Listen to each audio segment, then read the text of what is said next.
ಆಗಿದ್ದು ಗೊತ್ತು.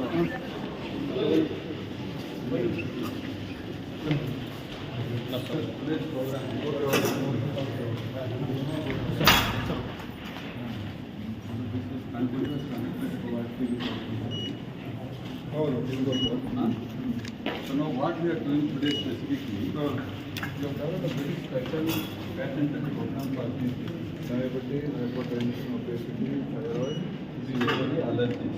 Then all the physical age, time management, across all these things. Now,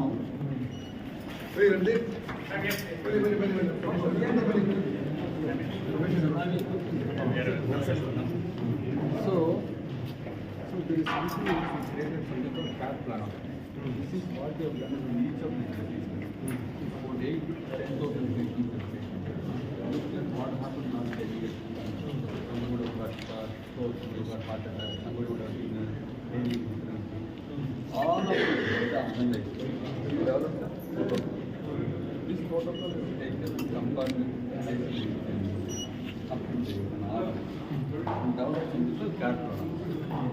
This what are done when we do the analysis. So a special care program is assigned. That means what has to be done for next 1 year, what has to be done for next 9 years. So always in the next 9 years what has to be done on the patient. That is called personalized care. Then this is a very unique apparatus called True Wellness. Every individual is very ನೋಡಿ ನಂಜೀರಾಮ್ ಅಂತ ಇದ್ರೆ ಕಲ್ಸ್ಬಿಡಿ. Every individual is very different. So based on his how well is he doing?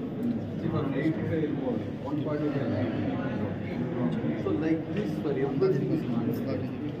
This will how well are you doing? Nothing has come out.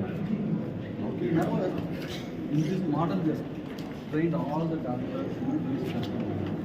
Some of the doctors are listed, Dr. Anupam, Dr. Fred. Fred is one of the top endocrinologists. So we have the top cardiologist. Everybody is part of this expert team. Along with them, we have developed.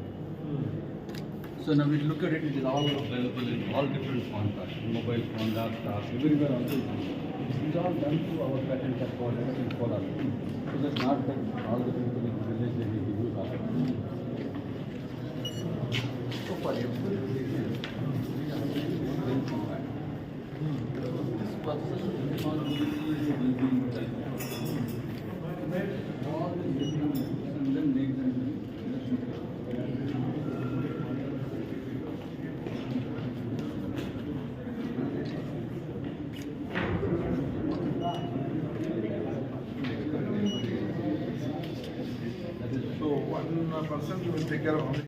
ಜಿಲ್ಲೆಯಾದ್ಯಂತ ಉತ್ತಮವಾದ ಸೇವೆಯನ್ನು ನೀಡ್ತಾ ಬಂದಿದೆ.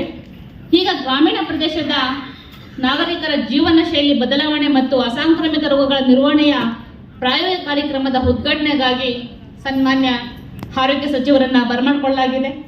ವೇದಿಕೆಯಲ್ಲಿ ಆಸೀನರಾಗಿದ್ದಾರೆ.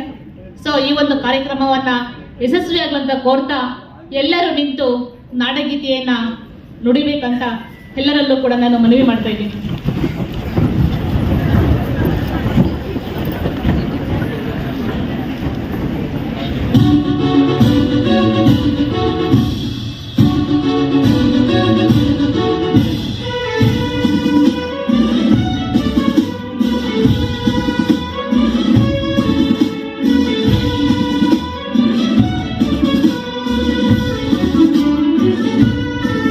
जय भारत जननी सतुला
ಈ ಒಂದು ಜೀವನ ಶೈಲಿಗಾಗಿ ಅವರಲ್ಲಿ ಮನವಿ ಮಾಡ್ತಾ ಇದ್ದೀನಿ.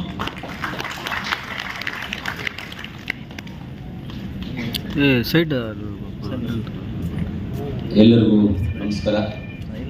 ಎಲ್ಲರಿಗೂ ಆರೋಗ್ಯ ಭಾಗ್ಯ ಆ ದೇವರು ಒಳ್ಳೆಯದಾಗಿ ಕೊಳ್ಳಿ, ಚೆನ್ನಾಗಿ ಕೊಳ್ಳಿ ಅಂತ ದೇವರಲ್ಲಿ ಪ್ರಾರ್ಥನೆ ಮಾಡ್ತೀನಿ. ಇವತ್ತು ನಮ್ಮ ಕೋಲಾರ ಜಿಲ್ಲೆಯ ಎಲ್ಲ ತಾಲೂಕುಗಳಲ್ಲಿ ಎಲ್ಲ ಆರೋಗ್ಯಕ್ಕೆ ಸಂಬಂಧಪಟ್ಟಂತೆ ಎಲ್ಲ ಡಯಾಲಿಸಿಸ್ ಸೆಂಟರ್ಸು, ಬಿಲ್ಡಿಂಗ್ಸು ಇಂಥದನ್ನು ಉದ್ಘಾಟನೆಗೆ ಬಂದು ನಮ್ಮ ಕೋಲಾರ ಹೆಡ್ ಕ್ವಾರ್ಟರ್ಗೆ ಬಂದಿರತಕ್ಕಂಥ ನಮ್ಮ ಮಂತ್ರಿಗಳಾದಂಥ ಆರೋಗ್ಯ ಸಚಿವರಾದಂಥ ದಿನೇಶ್ ಅಣ್ಣವರಿಗೆ ಧನ್ಯವಾದಗಳನ್ನು ತಿಳಿಸ್ತೀನಿ ಕೋಲಾರ ಜನತೆ ಪರವಾಗಿ. ಹಾಗೆ ಈ ಒಂದು ಕಾರ್ಯಕ್ರಮದಲ್ಲಿ ನಮ್ಮ ಹಿರಿಯರು, ನಮ್ಮ ಮಾರ್ಗದರ್ಶಕ ಅಂತ ನಮ್ಮ ನಜೀರ್ ಅಣ್ಣವರಿದ್ದಾರೆ, ಅವ್ರಿಗೂ ನಾನು ಧನ್ಯವಾದಗಳು ತಿಳಿಸ್ತೀನಿ. ಯಾವುದೇ ಕಾರ್ಯಕ್ರಮಕ್ಕೆ ಬರದೇ ಇದ್ರೂ ಇಂಥ ಒಂದು ಕಾರ್ಯಕ್ರಮಕ್ಕೆ ಅಟೆಂಡ್ ಆಗಬೇಕಂದ್ರೆ ನಾವು ಪುಣ್ಯವಂತರಾಗಿರಬೇಕು. ಯಾಕಂದರೆ ಇದು ಇಡೀ ನಮ್ಮ ರಾಜ್ಯದ, ನಮ್ಮ ಕೋಲಾರ ಜಿಲ್ಲೆಯ ಜನಕ್ಕೆ ಸಂಬಂಧಪಟ್ಟಿದ್ದ, ಆರೋಗ್ಯಕ್ಕೆ ಸಂಬಂಧಪಟ್ಟಿದ್ದಂಥ ಒಂದು ಕಾರ್ಯಕ್ರಮ ಇದು. ನಾನು ಅದೇ ರೀತಿಯಲ್ಲಿ ನಮ್ಮ ಸೆಕ್ರೆಟರಿ ಹೆಲ್ತ್ ಡಿಪಾರ್ಟ್ಮೆಂಟ್ ಅವ್ರಿಗೂ ನಾನು ಧನ್ಯವಾದಗಳನ್ನು ತಿಳಿಸ್ತೀನಿ, ರಂದೀಪ್ ಸರ್ ಅವರಿಗೆ. ಆಮೇಲೆ ನಮ್ಮ ಗಿರೀಶ್ ಕೃಷ್ಣಮೂರ್ತಿ ಸರ್ ಇದ್ದಾರೆ, ಅವ್ರಿಗೂ ಒಳ್ಳೆ ಕೆಲಸಗಾರ ಅವರೆಲ್ಲ. ಯಾಕಂದರೆ ಅವ್ರ ಲೈಫೆಲ್ಲ ಬಂದು ಜನಕ್ಕೋಸ್ಕರನೇ ತ್ಯಾಗ ಮಾಡ್ತಾ ಇರುವಂಥವ್ರು. ಅವ್ರು ಯಾವಾಗ ಮನೆಯಲ್ಲಿ ಇರ್ತಾರೋ ಅವ್ರ ಮಕ್ಕಳನ್ನ ಅವ್ರು ಬರೀ ನೋಡ್ತಾರೆ ಇಲ್ವೋ ನಮಗೆ ಗೊತ್ತಿಲ್ಲ, ಒಟ್ಟಿನಲ್ಲಿ ನಮ್ಮ ಜನನಂತೂ ನೋಡ್ತಾರೆ, ಅದಂತೂ ಕನ್ಫರ್ಮು. ಇವರು ನಿಮಗೆಲ್ಲ ಮಕ್ಕಳು, ಅಣ್ಣ ತಮ್ಮಂದಿರು, ಅಪ್ಪ ತಂಗಿ ಇಂಥವರೇ ಸರ್. ನಾವೆಲ್ಲರೂ ನಿಮಗೆ ಎಲ್ಲರೂ ಒಂದೇ ಅಂತ ತಿಳ್ಕೊಂಡು ಮಾಡ್ತಾರೆ. ನಿಮಗೂ ನಾನು ಧನ್ಯವಾದಗಳು ಹೇಳ್ತೀನಿ. ಅದೇ ರೀತಿ ಮೊದಲು ನಮ್ಮ DHO ಅವ್ರಿಗೆ, ಆಮೇಲೆ ನಮ್ಮ SNR ಹಾಸ್ಪಿಟ್ಲು DS ಗೆ ನಾನು ಫೋನ್ ಮಾಡಿ ಅವಾಗ ಬೈತಾ ಇದ್ದೆ. ನಾನು ಏನು ಮಾಡ್ತಾ ಇದ್ದೆ, ಜನ ಕಂಪ್ಲೇಂಟ್ ಅದು ಇದು ಅಂತ. ಅಂದರೆ ಹಾಸ್ಪಿಟ್ಲ್ಗೆ ಹೋಗಿ ಅಟೆಂಡ್ ಮಾಡಿ ಅಲ್ಲಿ ಲೋಕಲಲ್ಲಿ ನೋಡಿದ ಮೇಲೆ ನನಗೆ ಗೊತ್ತಾಯಿತು, ಇವರು ನಾವು ಬೈಯೋದ್ರಲ್ಲಿ ತಪ್ಪಿದೆ, ಆದರೆ ಇವ್ರು ಮಾಡೋ ಕೆಲಸಕ್ಕೆ ಓವರ್ ಪ್ರೆಷರ್ ಇರೋದ್ರಿಂದ ಆಗ್ತಾ ಇಲ್ಲ ಇವ್ರ ಕೈನಲ್ಲಿ ಅಂತ. ಆವತ್ತಿಂದ ನಾನು ಅವ್ರನ್ನ ಬೈಯೋದು ಬಿಟ್ಬಿಟ್ಟು ತಿರ್ಗಾ ಏನು ಮಾಡ್ತಾ ಇದ್ದೆ, ಹೇಳೋದಿದ್ದೆ ಇಂಥವ್ರಿಗೆ ಫೋನ್ ಮಾಡಿದ್ರು ಈ ಥರ ಕೆಲಸ ಅಂತ. ಅವ್ರ ನಂಬರ್ ವಾಟ್ಸಪ್ ಮಾಡಿ ನೀವೇ ಅವ್ರ ಹತ್ರ ಮಾತಾಡಿ ಅಂತ ಕಳಿಸ್ಬಿಡ್ತೀನಿ, ನಂಬರ್ಸ್ ಅವ್ರಿಗೆ ಮಾತಾಡಿ ಅಂತ. ಅದರಿಂದ 2 ಜನ ಟೋಕನ್ ತೊಗೊಂಡೋದ್ರೆ 2 ಜನ ಲೈನಿಗೆ ಪ್ಲಸ್ ಆಗ್ತಾರೆ. ಒಂದು 20 ಜನ ನಿಂತಿದ್ರೆ ಒಂದು ಲೈನಲ್ಲಿ 2 ಜನ ಟೋಕನ್ ತೊಗೊಂಡ್ರೆ 3 ಜನ ಪ್ಲಸ್ಸು. ಇನ್ನೊಂದು 2 ಜನ ಟೋಕನ್ ತಗೊಂಡ್ರೆ 4 ಜನ ಪ್ಲಸ್ ಲೈನ್ ಬರ್ತಾ ಇರೋದು. ಪಾಪ ಅಲ್ಲಿರೋರು ಒಳಗಡೆ ಇರೋರ್ಗು ಪ್ರೆಷರ್ ಇದೆ, ಟೋಕನ್ಸ್ ಎಂಟ್ರಿ ಮಾಡ್ಕೊಳ್ಳೋರಿಗೆ ಅಂತ ಒಂದು ಎಲ್ಲ ಒಳ್ಳೆಯದು ಬಂದಿದ್ದಾರೆ. ಆಮೇಲೆ ನಮಗೆ ಹಿರಿಯರು, ನನಗೆ ಯಾವತ್ತಾದ್ರೂ ಒಂದು ಒಳ್ಳೆ ಮಾತನ್ನ ಹೇಳ್ತೀನಿ, ವೆಂಕಟೇಶ್ವರ ರೆಡ್ಡಿ ಅನ್ನೋರು ಏನಣ್ಣ ಇವತ್ತು ಹೇಳ್ತಾ ಇದ್ರು, ಒಂದು ಒಳ್ಳೆ ಕಾರ್ಯಕ್ರಮಕ್ಕೆ ಅವರು ಬಂದಿದ್ದಾರೆ, ಅವ್ರಿಗೂ ನಾನು ಧನ್ಯವಾದಗಳನ್ನು ತಿಳಿಸ್ತೀನಿ. ನಾವೆಲ್ಲರಲ್ಲೂ ಕೇಳ್ಕೊಳ್ಳೋದು ಒಂದೇ ವಿಚಾರ, ನಮ್ಮ ಆಶಾ ಕಾರ್ಯಕರ್ತರು. ನಾವೆಷ್ಟೋ ಜಾಗದಲ್ಲಿ ಯಾವುದಾದ್ರೂ ಒಂದು ಹಳ್ಳಿಗೆ ಹೋಗ್ಬೇಕಂದ್ರೆ ನಮ್ಮ ಆಶಾ ಕಾರ್ಯಕರ್ತರು ನಡ್ಕೊಂಡು ಒಂದು ಹಳ್ಳಿಯಿಂದ ಇಲ್ಲಿ ಹಳ್ಳಿಗೆ ಹೋಗ್ತಾ ಇರ್ತಾರೆ. ಅಂದರೆ ಅವ್ರು ಗಾಡಿನಲ್ಲಿ ಹೋಗುವಂಥ ಶಕ್ತಿ ಇದ್ರು ಗಾಡಿಗೆ ಓಡ್ಸೋಕ್ಕೆ ಬರೋದಿಲ್ಲ ಅವ್ರಿಗೆ. ಆವಾಗ ಏನು ಮಾಡಬೇಕು, ಅವರು ನಡ್ಕೊಂಡೇ ಹೋಗ್ಬೇಕು, ಇಲ್ಲ ಬಸ್ಸಲ್ಲಿ ಹೋಗ್ಬೇಕು, ಯಾರ ಕಡೆಯಿಂದ ಡ್ರಾಪ್ ತಗೋಬೇಕು. ಆ ರೀತಿಯಲ್ಲಿ ನಮ್ಮ ಆಶಾ ಕಾರ್ಯಕರ್ತರು ತುಂಬ ಶ್ರಮ ಪಡ್ತಾ ಇದ್ದಾರೆ, ಅವ್ರಿಗೂ ನಾನು ಧನ್ಯವಾದಗಳನ್ನು ತಿಳಿಸ್ತೀನಿ. ಒಳ್ಳೆಯ ಕಾರ್ಯಕ್ರಮ.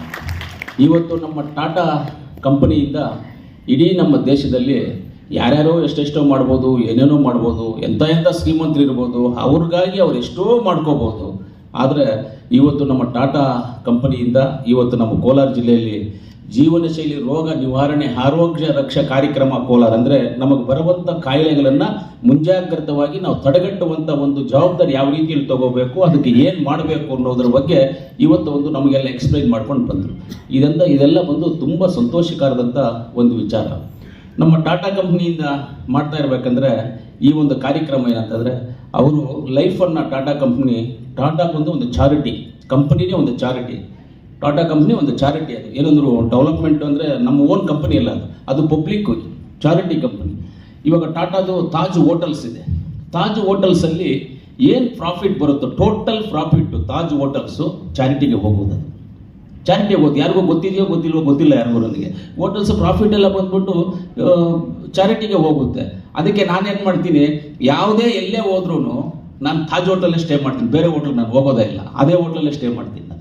ಯಾಕಂದರೆ ಅದು ಚಾರಿಟಿಗೆ ಹೋಗೋದ್ರಿಂದ ನಾವು ಅದರಲ್ಲಿ ಪಾಲುದಾರರಾಗಬೇಕು ಅಂತ ಒಂದು ಉದ್ದೇಶ ಇಟ್ಕೊಂಡು ಖಂಡಿತವಾಗ್ಲೂ ಅದರಲ್ಲೇ ಸ್ಟೇ ಮಾಡಬೇಕು ಅಂತ ನಾನು ಎಲ್ಲೋದ್ರೂ ಆ ಹೋಟೆಲ್ಸ್ನೇ ಪ್ರಿಪೇರ್ ಮಾಡಿಕೊಂಡು ಹೋಗ್ತೀನಿ. ಆ ರೀತಿಯಲ್ಲಿ ಟಾಟಾ ಕಂಪ್ನಿ ಇವತ್ತು ನಮ್ಮ ಭಾರತ ದೇಶಕ್ಕೆ ಅನೇಕ ಕ್ಯಾನ್ಸರ್ ಹಾಸ್ಪಿಟಲ್ ಲಕ್ಷಾಂತರ ಕೋಟಿಗಳು ಖರ್ಚು ಮಾಡಿ ಕ್ಯಾನ್ಸರ್ ಹಾಸ್ಪಿಟಲ್ಗಳು ಮಾಡ್ತಾ ಇದೆ. ನಮ್ಮ ಕೋಲಾರ ಜಿಲ್ಲೆಯಲ್ಲಿ ಯಾವ ರೀತಿಯಲ್ಲಿ ನೆಟ್ವರ್ಕ್ ಇದೆ ಅಂದರೆ, ಒಂದು ಹಳ್ಳಿನಲ್ಲಿ ಒಂದು ಯಾರಿಗಾದ್ರೂ ಆರೋಗ್ಯ ಇಲ್ಲಂದರೆ ಇಲ್ಲಿ ಕೂತ್ಕೊಂಡು ವಿಡಿಯೋ ಕಾನ್ಫರೆನ್ಸ್ ಮುಖಾಂತರ ಫೋನಲ್ಲಿ ವಿಡಿಯೋ ಹಾಕ್ಬೋದು. ಡೈಲಿ ಅವ್ರನ್ನ ಕನೆಕ್ಟ್ ಮಾಡಿ ಅವ್ರ ಆರೋಗ್ಯ ಹೆಂಗಿದೆ, ಒಂದು ಪ್ರೆಗ್ನೆನ್ಸಿ ಆರೋಗ್ಯ ಹೆಂಗಿದೆ, ಅವ್ರು ಏನು ಟ್ಯಾಬ್ಲೆಟ್ ಕೊಡಬೇಕು, ಏನು ತಿನ್ನಬೇಕು, ಅವ್ರಿಗೆ ಅದನ್ನೆಲ್ಲ ಮಾರ್ಗದರ್ಶನ ಕೊಟ್ಟು ಎಲ್ಲವನ್ನು ಮಾಡುವಂಥದ್ದು. ಯಾಕಂದರೆ ಆನ್ಲೈನಲ್ಲೇ ಎಲ್ಲ ಹೇಳ್ಕೊಡ್ತಾ ಇದ್ದಾರೆ. ಆನ್ಲೈನಲ್ಲೆಲ್ಲ ಹೇಳ್ಕೊಟ್ಟು ಅವರಿಗೆ ಯಾವ ರೀತಿ ನೀವು ಇರಬೇಕು ಅನ್ನೋದನ್ನ ಒಳ್ಳೆ ಮಾರ್ಗದರ್ಶನ ಕೊಡ್ತಾ ಇದ್ದಾರೆ. ಅದಕ್ಕೆ ಎಲ್ಲರಿಗೂ ನಾನು ಧನ್ಯವಾದಗಳನ್ನು ತಿಳಿಸ್ತೀನಿ. ಜನ ಕೇಳೋದಿಷ್ಟೇ, ಒಳ್ಳೆ ವಿದ್ಯಾಭ್ಯಾಸ ಕೊಡಿ, ಒಳ್ಳೆ ಆರೋಗ್ಯ ಕೊಡಿ, ಒಳ್ಳೆ ಕುಡಿಯೋದಕ್ಕೆ ನೀರು ಕೊಡಿ. ಜನ ಕೇಳಿದ್ವಿ 3 ಕೇಳ್ತಾರೆ ಅಷ್ಟೇ, ಯಾರನ್ನಾದರೂ ಕೇಳಿದ್ರೆ ಆ 3ಅನ್ನು ನಾವು ಕರೆಕ್ಟಾಗಿ ಕೊಟ್ಕೊಂಡೋದ್ರೆ ನಮ್ಮ ಜನ ಆರೋಗ್ಯವಂತರಾಗಿ ಚೆನ್ನಾಗಿರ್ತಾರೆ. ಅದಕ್ಕೆ ನಾವೆಲ್ಲರೂ ಎಲ್ಲರ ಜೊತೆಗಿದ್ದು ಈ ಕೆಲಸವನ್ನು ಮಾಡೋಣ ಅಂತ ಹೇಳ್ತಾ, ಇವತ್ತು ನಮ್ಮ ಕೋಲಾರಲ್ಲಿ ಒಳ್ಳೆಯ ಕಾರ್ಯಕ್ರಮ ಆಗಿದೆ. ಇಂಥ ಅನೇಕ ಕಾರ್ಯಕ್ರಮಗಳು ಮಾಡೋದ್ರ ಜೊತೆಗೆ ಅದನ್ನು ಇಂಪ್ಲಿಮೆಂಟೇಷನು ನಾವೆಲ್ಲ ಜೊತೆಗೂಡಿ ಮಾಡುವಂಥ ಕೆಲಸಕ್ಕೆ ನಾವೆಲ್ಲರೂ ಕೈ ಜೋಡಿಸೋಣ ಅಂತೇಳಿ ನನ್ನ ಮಾತನ್ನು ಮುಗಿಸ್ತೀನಿ. ಜೈ ಹಿಂದ್, ಜೈ ಕರ್ನಾಟಕ.